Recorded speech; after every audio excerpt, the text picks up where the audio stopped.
Jovem TV, feita pra você.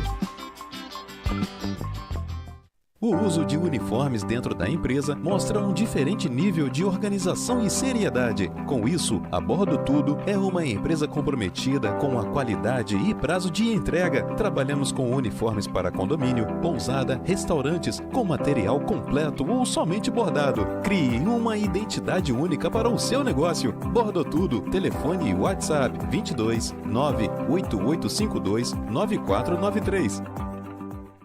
Olá, meu queridão, olá, bonitinha. Aqui é o Ronaldo Macedo e eu te convido para conhecer a Bela Demais Web Rádio. Baixe o nosso aplicativo aí no Play Store do seu celular. Nós temos a melhor avaliação entre todas as rádios da região dos Lagos. Bela Demais Web Rádio. Aqui você ouve música boa, tem muita alegria e, é claro, muita interatividade. Bela Demais Web Rádio. O rádio em evolução, uma rádio para você chamar de sua. Bela demais, bela demais, bela demais, Web Rádio.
Pensa Junto no ar. Então, gente, como é que vocês estão? Tudo bem, Paulo? Fala, Paulo, tudo bem? Wharton, e aí?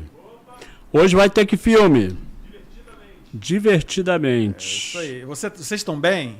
Vocês estão bem, vocês estão tem que estar bem. Tem que estar bem. Você é obrigado a estar bem, feliz, sorridente. Isso aí. Apesar de tudo que está acontecendo, mesmo que o salário seja a prestação.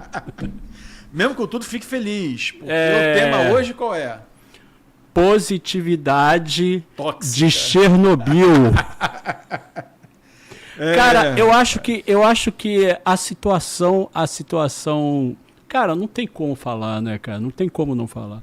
Eu acho que a situação da cidade, ela é um contexto perfeito pra gente falar isso, né, cara? Com certeza. Olha só, o que a gente quer dizer com positividade tóxica? É aquela coisa que se tornou muito comum, principalmente por conta das redes sociais, mas isso, como muitas coisas, não é da agora. É mais ou menos aquela situação em que você vê os outros, né, numa situação muito ruim, mas muito ruim mesmo, uma situação trágica, mas mesmo assim você tenta convencer aquelas pessoas de que a situação trágica que elas estão passando não é tão trágica assim, né? Porque aquelas pessoas deveriam ver a coisa de um lado mais positivo. Tem vários exemplos na história que são... Assim, o cinema, eu acho que o cinema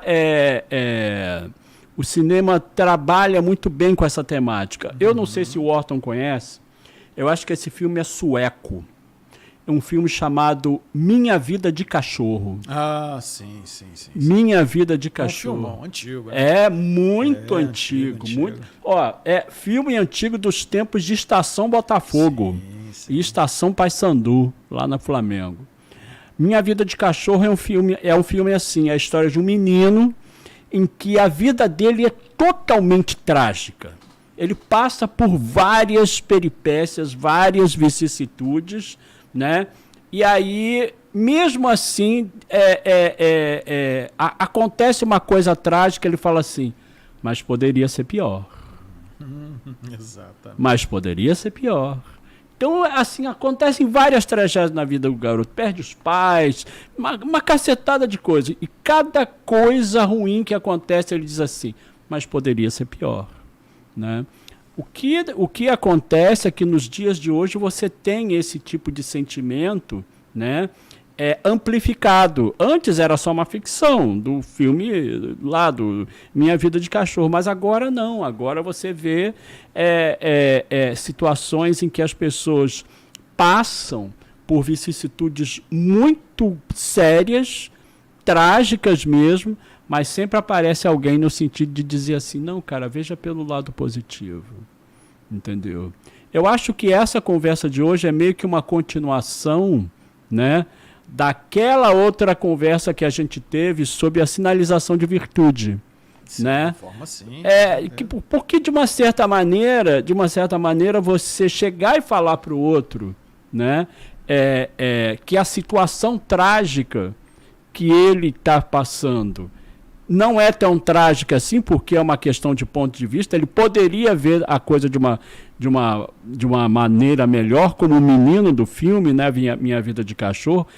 Eu acho que essa é uma forma de você também expor uma outra faceta daquilo que a gente falou no outro programa, que é da coisa da sinalização de virtude. Não, veja bem, pense que, na verdade, poderia ser pior. Poderia ser pior. E aí você vê, por exemplo, a situação, né? A situação até mesmo da cidade. Não tem como você não falar isso. Assim, você vê que a cidade, aqui a cidade, ela está passando por uma situação muito complicada, né? Não só os cidadãos, como os servidores públicos, mas vem aquela coisa assim, poderia ser pior. Mas aí a questão que eu vou passar a bola para você, Paulo, é o seguinte: o que é pior do que o fundo do poço, hein? Olha... Então, telespectador, o que é pior do que o fundo do poço? Se eu fosse um positivo tóxico, eu diria para você, o fundo do poço é maravilhoso, porque é a oportunidade de você agora apenas subir. Esse é um exemplo de frase da positividade tóxica. Paulo, eu queria destacar, em primeiro lugar, uma diferença que eu acho muito importante da gente fazer. A diferença entre a felicidade e a alegria. Porque eu vejo que isso tem a ver com a positividade tóxica. A diferença entre a felicidade e a alegria, ela resulta, ou ela significa que você ser uma pessoa feliz significa que você consegue encontrar propósitos, motivos e razões para uma satisfação pessoal nas relações que você estabelece no seu cotidiano. Às vezes as coisas mais simples nos dão muita felicidade. A presença das pessoas que a gente ama, o nosso trabalho, os nossos estudos. Então eu vejo que a felicidade está muito vinculada à maneira como nós nos posicionamos perante a vida e interpretamos as coisas que nos cercam e que existem.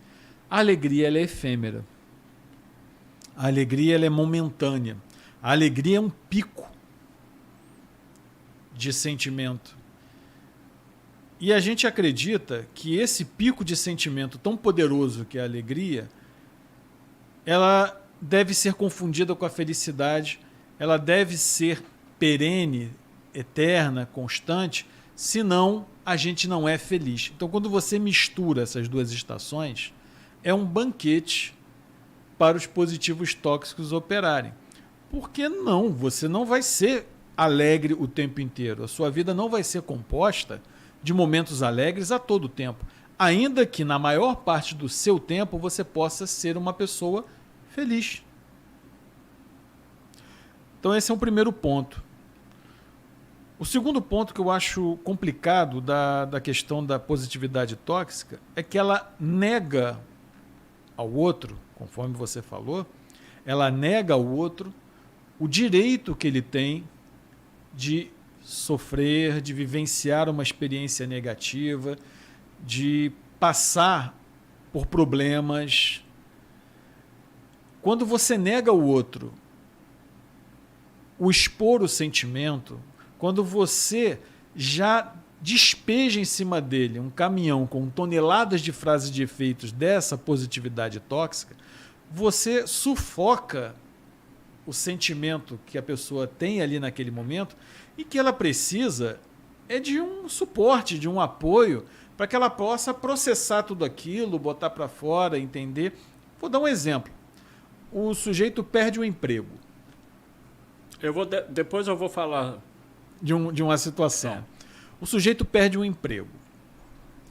Perder o emprego é uma coisa muito, muito grave na vida de qualquer pessoa. No momento que uma pessoa perde o emprego, passa na cabeça dela um filme complexo, uma grande ansiedade, porque a pessoa já vai pensar logo, como é que eu me sustento, como é que eu sustento a minha família, como é que eu vou pagar minhas contas, como é que eu vou sobreviver e tal. Aí vem a positividade tóxica e diz para você o seguinte: que bom que você perdeu o seu emprego, porque agora você está tendo a oportunidade dada pelo universo de buscar, de conseguir algo melhor. Você foi tirado da sua zona de conforto. Você está ganhando, na verdade, a oportunidade de brilhar em outro lugar. Calma, que coisa melhor vai aparecer. Nenhuma dessas frases, Paulo, resolve o problema e a tensão originária daquela pessoa ali. Aí o nosso internauta pode perguntar, mas qual seria a frase mais adequada então? Eu falo isso às vezes para as pessoas para ajudar. Não, se você quer genuinamente ajudar alguém que, por exemplo, tenha perdido o emprego, você fala para ela, e aí, como é que vai ficar a tua situação daqui para frente? Tem alguma coisa que eu posso te dar um suporte? Você quer desabafar? Posso te ajudar a conseguir alguma outra ocupação? Você está indo ao encontro do sentimento do outro, da necessidade real do outro. Outro exemplo, as pessoas perdem alguém, um falecimento na família, e o processamento do luto ele vem sendo torpedeado pela positividade tóxica há muito tempo. Então hoje, por exemplo, você perde uma pessoa com a qual você era casado, você se torna uma pessoa viúva, e logo vem as pessoas em cima. Não, gente, quem morreu foi o defunto. Morto é quem se foi. Você tem que tocar a vida para frente. Claro, tem que tocar a vida para frente, tem que viver, tem que processar. Mas não é no dia seguinte que a pessoa perde um ente querido, ela não tem que ser empurrada e carregada para a balada para esquecer. Ela não tem que ser colocada ou incentivada a entrar num site de namoro para buscar alguém para ser reposto no lugar daquele que partiu. Ela não tem que sair por aí com festas, ela não tem que sair por aí rindo como se nada tivesse acontecendo. Essa é a positividade tóxica que muitas vezes a sociedade nos impõe nas nossas perdas, nas nossas privações, não nos deixa vivenciar luto, perda, dor. Aí você pode perguntar, mas não é melhor assim? Não, não é melhor assim. Não é saudável isso. Ignorar os nossos sentimentos de dor, de sofrimento, apenas mascara dentro da gente os efeitos que eles causam.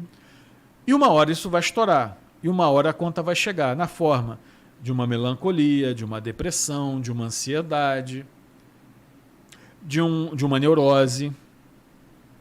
Uma hora, a gente sempre fala, uma hora a conta chega.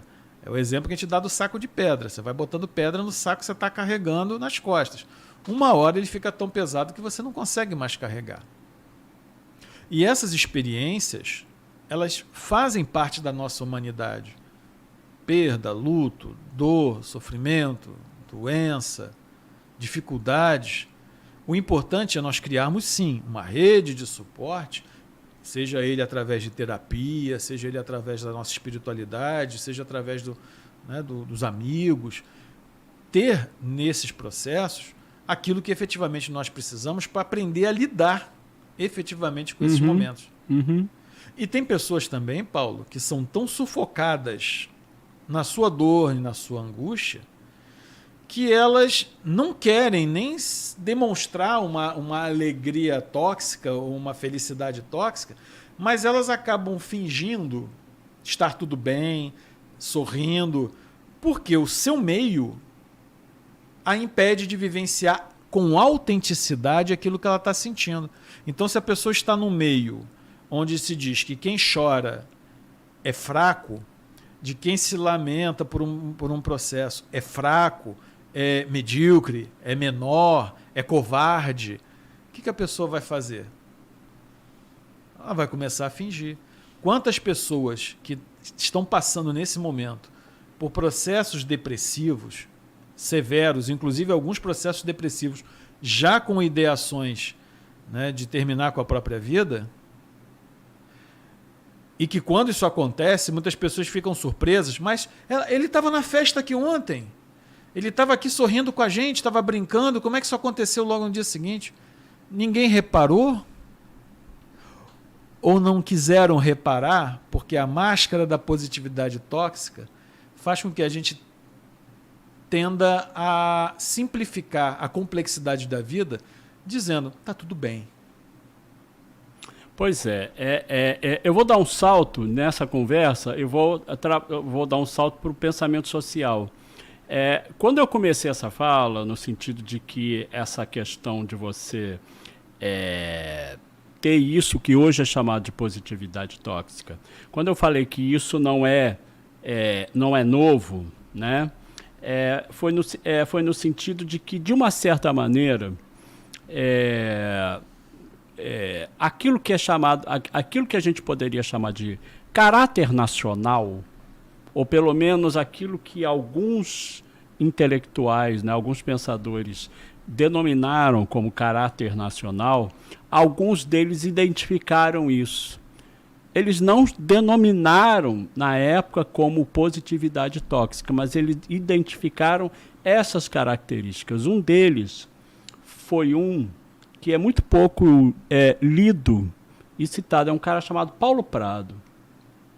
Paulo Prado, no início do século XX, né, ele foi um dos pensadores sociais que lançou um olhar, digamos assim, menos otimista para o caráter nacional brasileiro. Paulo Prado, ele dizia basicamente o seguinte, assim, muito resumidamente, ele dizia assim, essa alegria toda do brasileiro, cantada em prosa e verso, isso é tudo mentira. Porque no fundo, segundo Paulo Prado, o brasileiro é um povo triste. Ele é um povo triste. Mas como muito é que... interessante. Ele diz isso, dizia isso. Ele fala assim, olha, o brasileiro é um povo triste. Mas por que ele faz isso? Ele, na verdade, essa alegria, e ele começou a falar do carnaval. Ele falou do carnaval. Ele diz assim, o carnaval, cara, né? É um livro muito interessante, Paulo Prado. Ele diz assim, o carnaval é uma inversão da ordem. É um mundo às avessas, em que tudo aquilo que não dá certo nos outros 360 dias, né, do ano, vai dar certo ali. Entendeu? Então é a inversão da ordem. Quem pegou esse mote, né, décadas depois, foi um cara chamado Roberto da Mata. Sim. Num livro chamado Carnavais, Malandros e Heróis. Aí o Paulo Prado chega e fala assim, essa aparente alegria, essa aparente bonomia do brasileiro, na verdade, é só uma máscara para esconder, né, assim, a tristeza que a maior parte da população tem ao sentir-se impotente de não conseguir ser aquilo que ela realmente gostaria, como povo, como civilização, como sociedade. Seria um escape de resignação? É basicamente uma forma de você normalizar.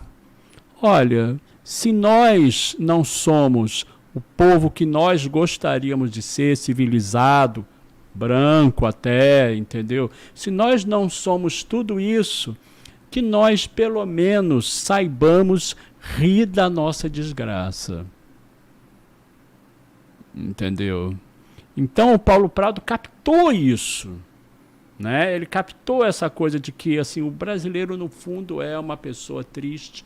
E essa alegria, na verdade, é um mecanismo de você...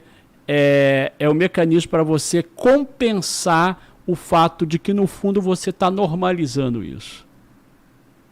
Perfeito. E olha, entendeu? Paulo, conclua. Uma coisa, por exemplo, no Rio de Janeiro, eu vejo o Rio de Janeiro, assim, a situação, essa coisa do carioca, né? O Paulo Prado, né, de uma certa maneira, o Paulo Prado morava no Rio de Janeiro quando era a capital do federal, né? E aí você percebe que, assim, de uma certa maneira, muito do ethos do carioca é parecido com aquilo que o Paulo Prado escrevia, entendeu? Assim, esse bom humor, essa malandragem, essa bonomia do carioca, no fundo, foi uma forma que ele criou para tentar se adaptar a essa situação que agora está cada vez pior, né? Que é a situação em que ele usa do humor para normalizar essa situação trágica que o Rio de Janeiro se encontra hoje, né?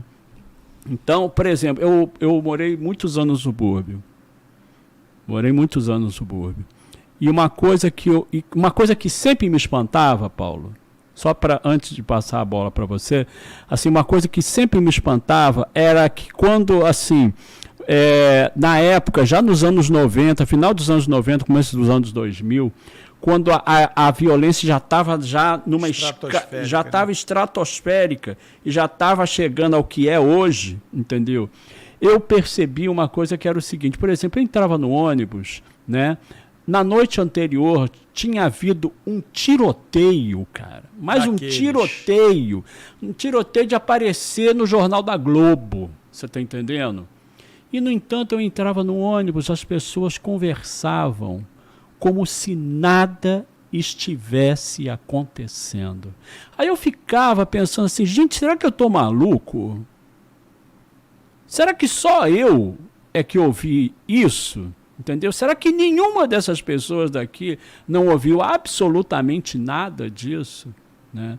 Aí uma vez eu estava conversando com uma psicóloga.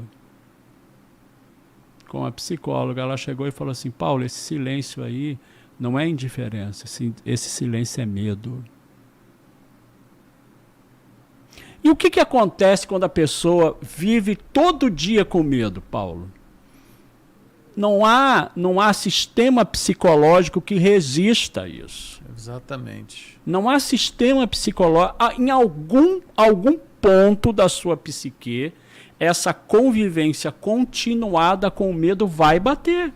Isso foi um dos pontos da neurose de guerra que foi estudado depois. Né? Exatamente. Freud estudou a neurose de guerra e as sequelas da neurose de guerra, né?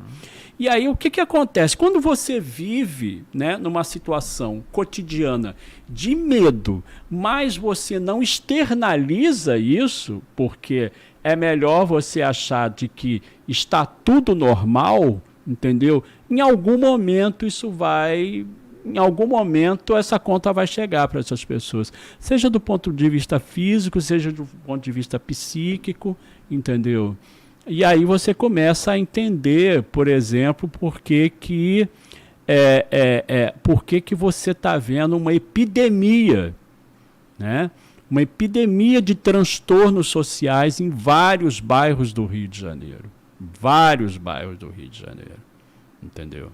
Vai, Paulo. Não, na verdade, eu vou fazer o comentário, mas depois, porque para minha alegria genuína, nós temos hoje a volta de Orton Marenga com o Filmes e Algo Mais. Vamos lá. Vamos lá, Orton.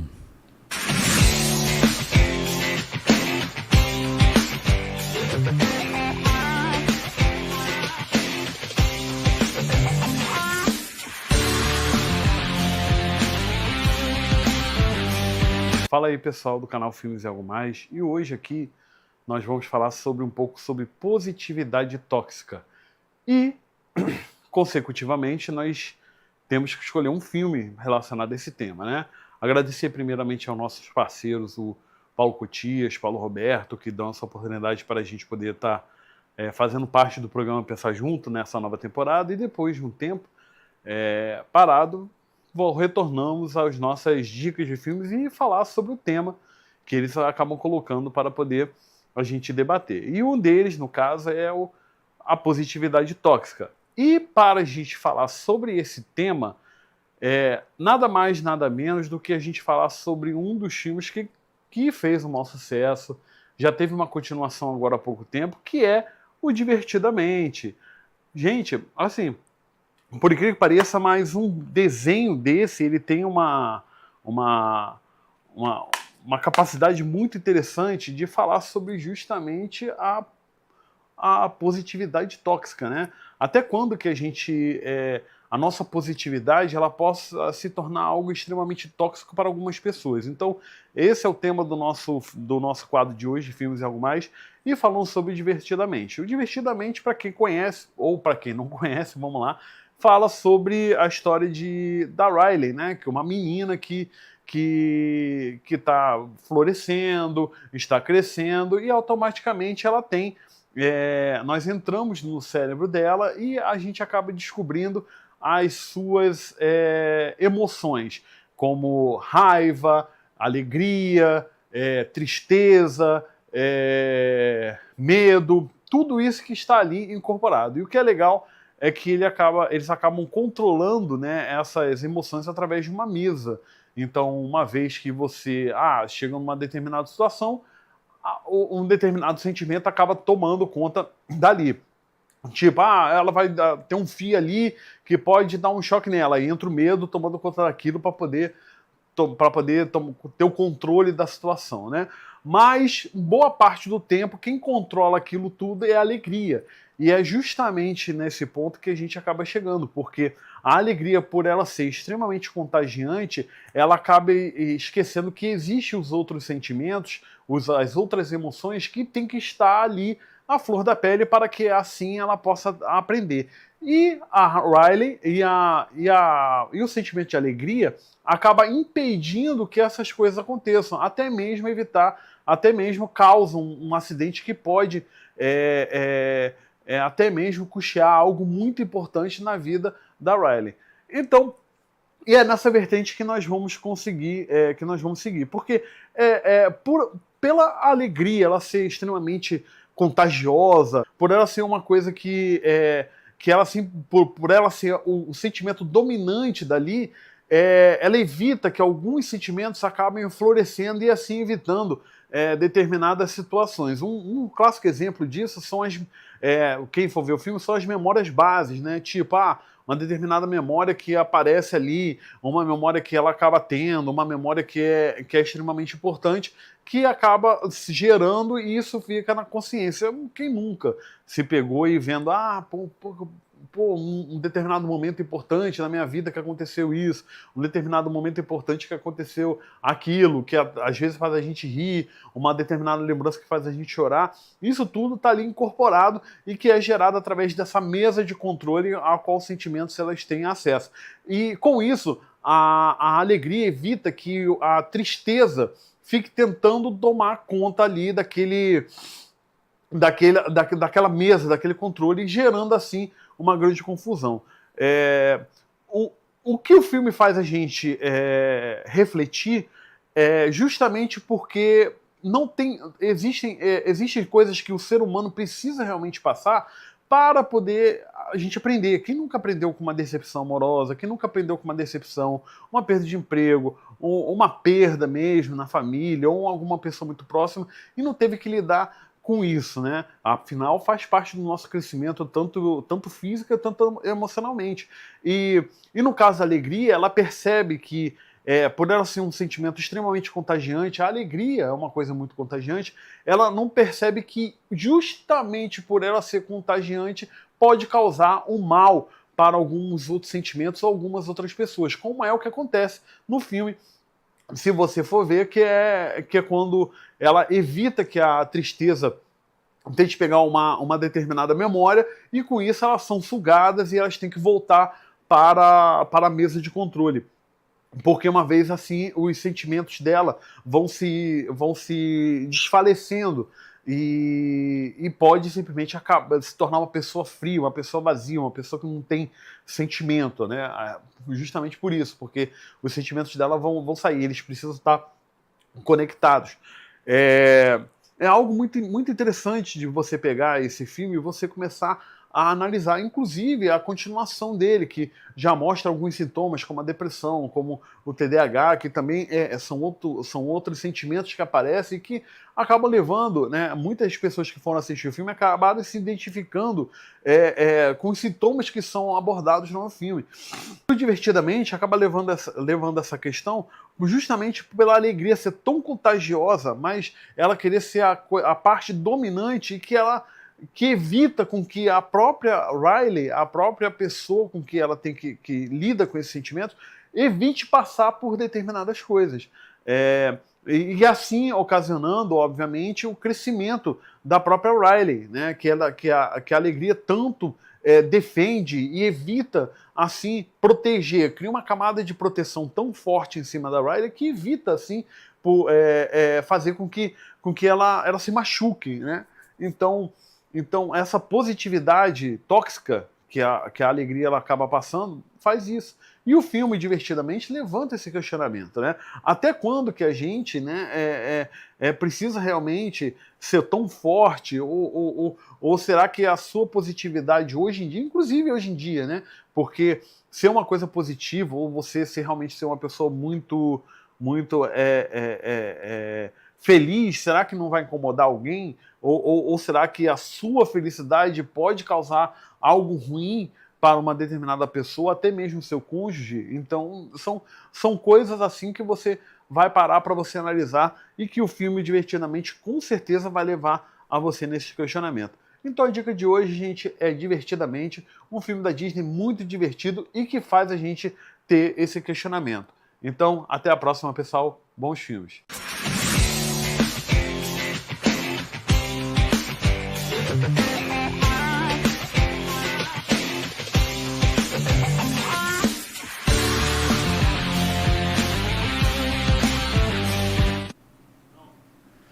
Vamos lá. E Muito aí? bom, hein? Divertidamente. Já tem até o 2, né? Agora, o pessoal Ah, gostou. é? A Ah. animação. As animações estão ficando espetaculares, cara. Tem umas animações muito legais. E agora com o IA vão ficar mais ainda, né? Muito mais. Cara, assim, voltando a falar dessa coisa do Rio de Janeiro, né? Por que essa eu acho que essa coisa da positividade tóxica, que hoje é chamada dessa forma, no Rio de Janeiro ela se manifestou em várias vezes, entendeu? E eu tenho uma tese, é uma tese minha, tá? Não é...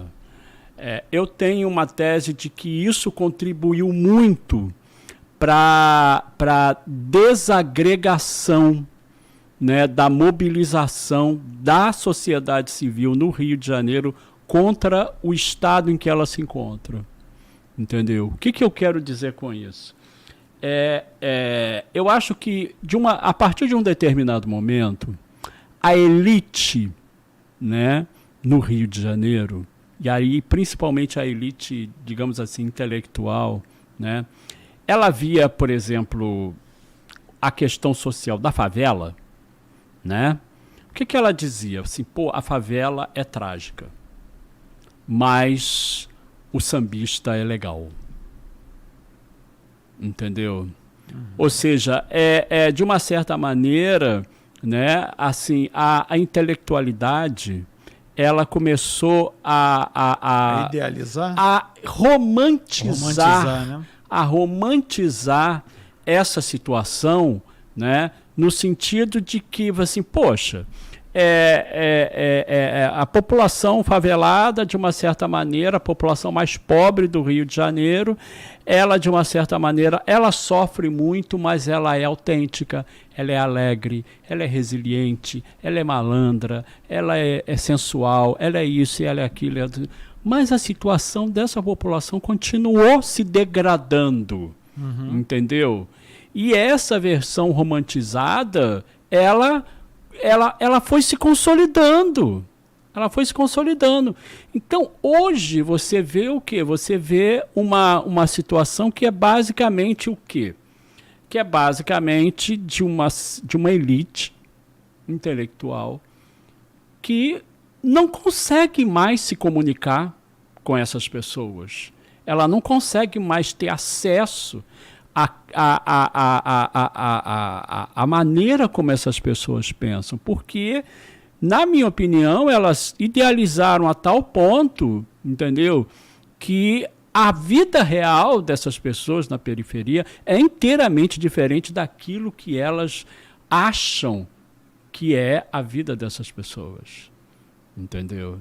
E é por isso que, de uma certa maneira, assim, por isso que eu disse que, de uma certa maneira, isso ajudou a degradar a situação da cidade. Porque, assim, essa mesma elite, quando eu falo de artistas, intelectuais, ela meio que ficou cega àquilo que estava acontecendo efetivamente nas periferias, entendeu? E agora, né, elas são surpreendidas com esse estado de coisas que é o Rio de Janeiro, que é a violência no Rio de Janeiro. Assim, poxa, como é que isso poderia ter acontecido? É mais ou menos aquilo que você falou do cara da festa. Poxa, o cara estava na festa que, pô, ele deu cabo da própria vida, mas ele estava aqui na festa. É mais ou menos assim que eu vejo, entendeu? No Rio de Janeiro aconteceu isso, assim, poxa, mas a população pobre do Rio de Janeiro era tão alegre, ela era tão para cima. Por que isso está acontecendo? Você está entendendo? De uma certa maneira, essa coisa da positividade tóxica, quando isso é expandido num nível geral, isso provoca o quê? Isso provoca essa, digamos assim,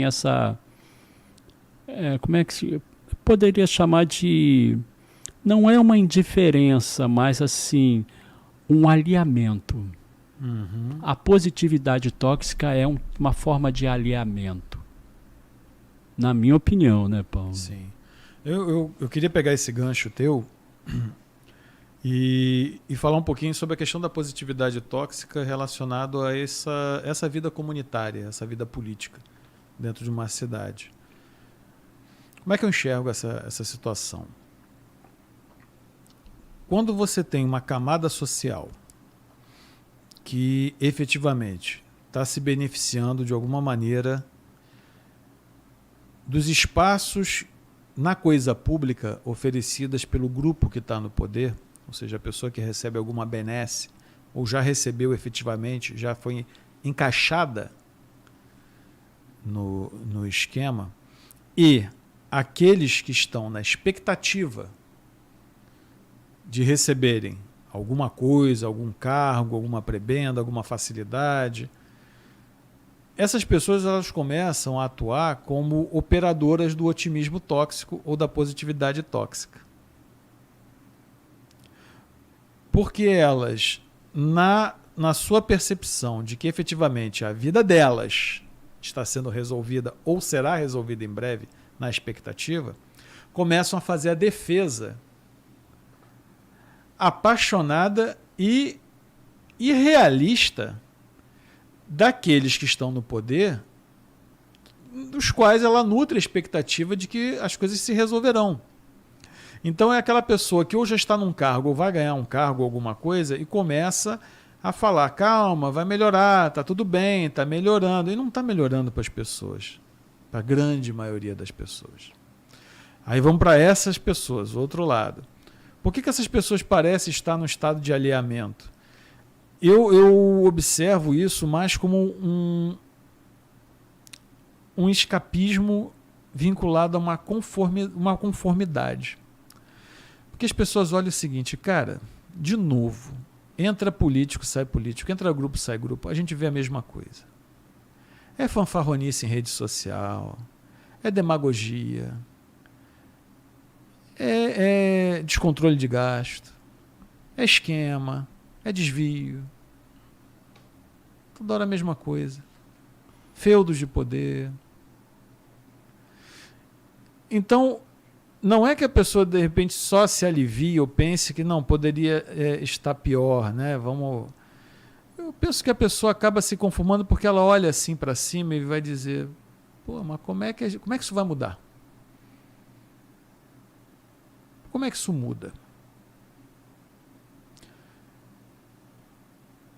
Como a gente observa uma sociedade que efetivamente quer mudar, se a única diferença que a gente encontra é que essas mesmas figurinhas carimbadas que hoje estão com A, amanhã também podem estar com B, ou aquelas que não ficaram com B e ficaram com A, que já passou, quando o B se renovar ou C surgir, essas mesmas figuras vão estar lá. É como diriam os antigos, a titica é a mesma.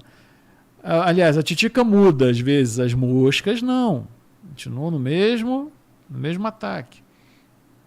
Então essa falta de perspectiva de mudança real, acho que leva as pessoas a uma conformidade, e essa conformidade ela se reveste de uma positividade tóxica, que é a contingência do viver. Viver isso aí. Pelo menos eu estou conseguindo ainda a duras penas estar empregado, pagando conta, comendo, sobrevivendo. De vez em quando vem uma turbulência maior ou menor. Eu vou lá para os grupos de WhatsApp, eu vou para as redes sociais, desabafo, quando muito. Mas a vida é assim mesmo. As coisas são assim, não vão mudar. Então, isso é preocupante, porque aí sim, eu acho que quando a coisa piora, entra nesse estado que você falou, que é o alinhamento.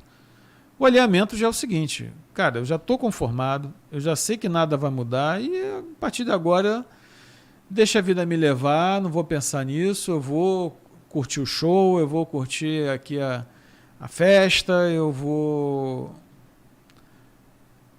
E deixa as coisas irem, deixa as coisas caminharem. Então isso é uma questão ligada à positividade tóxica muito, muito complicada. Outra que eu queria também trazer aqui no comentário é a pressão que, claro, as redes sociais hoje proporcionam como um espaço de demonstração pública das nossas vidas. Elas acabam, juntamente com o consumismo, se tornando uma bomba de positividade tóxica, porque a gente acaba sendo empurrado a uma compreensão errônea de que se eu não consumir determinados produtos, se eu não tiver determinados objetos, se eu não tiver o carro, se eu não tiver tal marca de telefone, não é nem se você só ter o objeto, você tem que ter o objeto da marca e a marca. E a marca, tal. Eu não sou feliz. Eu não posso nem me considerar uma pessoa feliz, completa, realizada. Se eu não tiver a vida que o outro tem, que eu olho ali, em comparação, e a gente já comentou isso em vários programas, que as pessoas podem postar aquilo que elas bem entendem e não necessariamente isso é real, elas podem fazer uma idealização completa ou mesmo uma grande fake da própria vida, uma fanfic de si mesmo, e quem olha de fora acha que aquela pessoa tem uma vida feliz. Abre o Instagram das pessoas, o Facebook das pessoas, 99,9% é só riso, alegria, almoço, jantar, selfiezinha rindo, na praia, tudo mais. Se você abre rede social, você vê, essas pessoas não sofrem. As pessoas não têm conta para pagar, não tem sofrimento, não tem dívida, não está passando aperto, nada. Porque você abre, 99,9% das postagens das pessoas, elas estão mostrando alguma coisa positiva. E está tudo bem. Aí voltam as pessoas a dizer, mas isso não é bom, não é melhor? Depende. Depende. Se isso for a negação da sua realidade, é um baile de máscara. É um grande baile de máscara.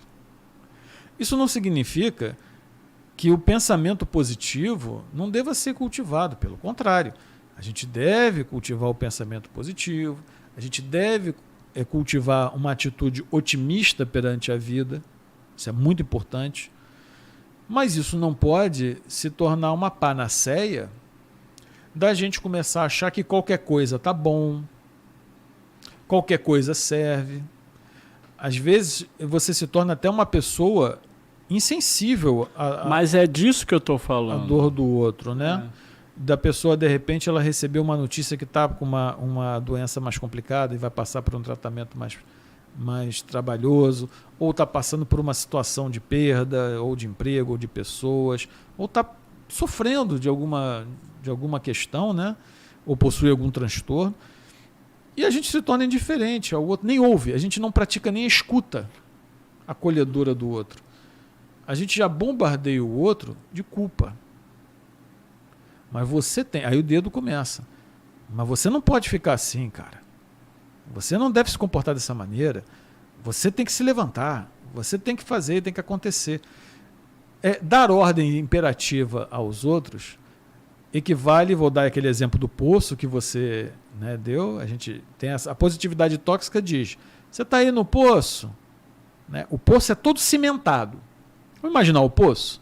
O cara chegou no fundo do poço. O poço está todo cimentado, lisinho. Agora sobe. É você ficar gritando lá de cima: bora! Bora! Sobe! Motiva, cara! Idealiza! Se levanta! Não seria muito mais prático você falar: você está precisando de uma corda? De uma escada? Eu posso te arrumar uma corda, uma escada para te ajudar a subir? É disso que o cara precisa. Ele não precisa de ninguém gritando lá de cima do poço. Tenta pular, tenta escalar, tenta fazer esse motivo. Você vai sair daí, vai dar tudo certo, você vai sair. Ele não está precisando disso. Até porque a pessoa, por educação, vai te ouvir, vai te agradecer, de repente vai ficar te ouvindo, mas quando você sair daquela situação achando que fez a maior boa ação do século, a pessoa vai se fechar dentro da própria casa ou dentro de si próprio e vai sofrer. Pois essa coisa dessa questão, né, da positividade tóxica, né, assim, quando eu penso muito assim num termo mais, numa perspectiva mais macro, entendeu? Uhum. E voltando a falar não só do Paulo Prado, como do Rio de Janeiro, eu acho que a situação atual do Rio de Janeiro, para mim, é um exemplo perfeito, né, do mal que essa positividade pode fazer quando ela deixa de ser uma questão pessoal, individual, e passa a ser um fenômeno coletivo. É verdade. Quando ela vira um fenômeno coletivo, ela cria essa, digamos assim, essa letargia em torno de um problema que literalmente está consumindo a própria cidade, entendeu? Então, você percebe claramente, né, que o carioca, ele criou o quê? Ele criou essa, digamos assim, essa carapaça, esse arquétipo. Essa personalidade esquizoide. Sim. Ela é esquizoide. Esquizoide no sentido de que Ela é um delírio. Você tem que fazer piada da sua tragédia, porque você não pode fazer nada para tirar a tragédia da sua vida. Você está entendendo? Então, essa coisa de você ter que fazer piada da sua tragédia, só para finalizar, eu me lembro muito do refrão de uma banda. Cara, era uma banda dos anos 80, né? Que o dia que eu ouvi aquele refrão, eu falei assim, cara, isso aqui é a cara do carioca. Que ele era eu não sei, Picassos Falsos. Era uma banda alternativa chamada Picassos Falsos. E ela tinha uma música lá que eles estavam falando de um cara que gostava de uma moça tal, e ele estava lá no Rio de Janeiro.